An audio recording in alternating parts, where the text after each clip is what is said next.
સો હે ગાઈસ, કેમ છો બધા? મજામાં. હું કાલ રાતે જ એડવોકેટના ઘરે પહોંચી જાઉં છું. એડવોકેટ અહીંયા આવીને પણ ભણ જ કરતી હોય છે. પછી પાણા ઉપર ચિત્રકારી કરે છે, ધ્રુવી બેઠી હોય છે. પછી હું એમના મોઢા જોઉં છું. થોડીક વારમાં હું એ જવાની એ દીવાની જોઉં છું. સાંજે અમારા બેનો અંદરનો કલાકાર બારે આવે છે ગાઈસ. जानी रे जानी रे जानी रे जानी रे जानी रे जानी रे जानी रे तेरे सिवा जिक्र कोई करना नहीं.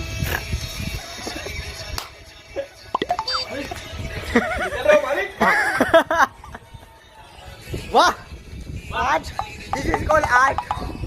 This is art the artist. પછી થોડી કસરત કર્યા બાદ મારી થોડીક ભાવનાઓ સાંભળો ગાઈસ.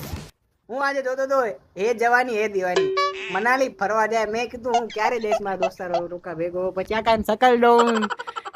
મેં કીધું રેવા દો, સિણાઈ ફરવા જાય. ઈ જ મોટી વાત છે અમારા. शिनाई भी ज्यादा हो गया भाई. સિણાઈ વધારે થઈ ગયું. આ કાપી शिनाई तक का काबिल समझा हमको तुमने, मतलब बड़ी बात है. इतना- आज का दिन बना दिया तूने बस.